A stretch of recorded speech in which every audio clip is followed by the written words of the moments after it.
નમસ્કાર, આપ જોઈ રહ્યા છો સ્પાર્ક ટુડે ન્યૂઝ। વૈકુંઠ 4 રસ્તા પાસે આવેલ રુદ્રાક્ષ બ્લિસ ખાતે રહેતા અભિષેક લેખકના ઘરે શ્રીજીને સ્થાપના કરવામાં આવી છે। મહારાષ્ટ્રીયન લોકોમાં એક અલગ જ પ્રથા છે, જેમાં ગૌરી ગણેશને બિરાજમાન કરવામાં આવે છે। આ પરિવાર દ્વારા વડોદરા શહેરના રાજવી પરિવારના ગણપતિ બિરાજમાન થાય છે, તે જ ગણપતિને તેમના નિવાસસ્થાને બિરાજમાન કર્યા છે। એક અલગ મહિમા લોકોમાં શ્રીજીની સ્થાપનાને લઈને રહેલો છે અને તેવામાં રુદ્રાક્ષ બ્લિસ ખાતે રહેતા અભિષેક લેખક તેમણે પણ પોતાના ઘરે ગૌરી ગણેશને બિરાજમાન કર્યા છે। તમામ સ્પાર્ક ટુડે ન્યૂઝના દર્શકોને જય ગણેશ। આજે એક વાત કરીશ કે વડોદરા શહેરની અંદર તમામ જગ્યાએ જે તે વિસ્તારોની અંદર મોટા મોટા ગણેશ અને સાથે સાથે તેમના ડેકોરેશન જોવા માટે વડોદરા શહેરના નગરજનો નીકળે છે, પરંતુ ઘરની અંદર જે ગણપતિ હોય છે અને તે ગણપતિની જે અલગ મહિમા હોય છે, આજે હું વાત કરીશ તો આજવા રોડ વાઘોડિયા રોડની વચ્ચે આવેલ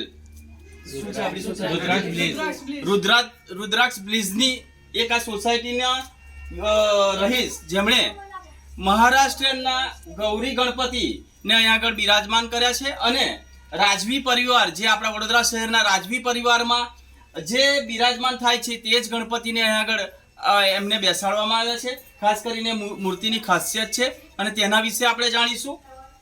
શું કહેશું, આ ગણપતિ આપણે બિરાજમાન કર્યા છે તેના વિશે દર્શકોને થોડું બતાવો। તો લેખક પરિવાર સૌને જય ગણેશ। જે ગણપતિ બેસાડ્યા છે અમારા 5 પેઢીથી ચાલુ છે। એ ગૌરી ગણપતિ પેઢીથી ચાલુ છે, એ 5મા દાડે બી આવે છે, 4થા દાડે બી આવે છે। એમની જોડે ગૌરી છે, ગૌરી વિશે પાર્વતીના બીજી વસ્તુ જે પાર્વતીના સ્વરૂપમાં હોય છે। અને અમારા ગણપતિ પેલેસના જે ગણપતિ બનાવે છે રાજવી પરિવારના 54 બંધુ, તેથી જ અમારા ગણપતિની મૂર્તિ આવે છે। 5 પેઢીથી એ પરંપરા ચાલે છે, એમાં મૂર્તિમાં કોઈ જ ફેરફાર નથી। અમારે પેઢી ગૌરી અને ગણપતિ બંનેની સ્થાપના કરવામાં આવે છે। ગૌરીમાં એક પાર્વતીનું સ્વરૂપ હોય છે અને એક ગંગાનું સ્વરૂપ હોય છે। બંને ગણપતિના માતા સ્વરૂપ હોય છે। પહેલા દિવસે ઘરની જે સ્ત્રીઓ હોય છે ગૌરીનું આગમન કરે છે।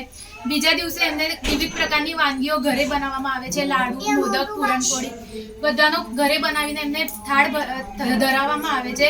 જેવી એક પરણેલી સ્ત્રી હોય છે એના પિયર આવીને એના જેવા કોડ પૂરા કરવામાં આવે છે, એવી રીતે અમારી ગૌરીના અમે કોડ પૂરા કરીએ છીએ, જે અમને સુખ, સમૃદ્ધિ અને ઐશ્વર્ય પ્રદાન કરે છે।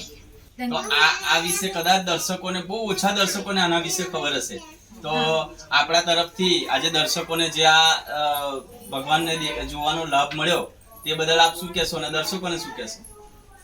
બસ ગૌરી જેવી અમારા ઘર પર કૃપા કરે છે એવી બધાના ઘર પર કૃપા કરે, બધાના એમને આશીર્વાદ મળી રહે અને અમે દર વર્ષે એમની આવી રીતે સેવા કરી શકીએ। તો આ રીતે અમે ઘરે ઘરે પહોંચી અને સ્પાર્ક ટુડે ન્યૂઝ તમામ દર્શકોને કંઈક અલગ જ જે ભગવાનના દર્શન કરાવવાની અને અલગ મહિમા જે હોય છે તે બતાવવાના અમારા પ્રયત્નો રહે છે। તો આવા જ અગાઉએ પણ આવા જ ગણપતિને લઈ અને સ્પાર્ક ટુડે ન્યૂઝ આપના સમક્ષ હાજર રહેશે। સ્પાર્ક ટુડે ન્યૂઝથી નરેશ પરમાર।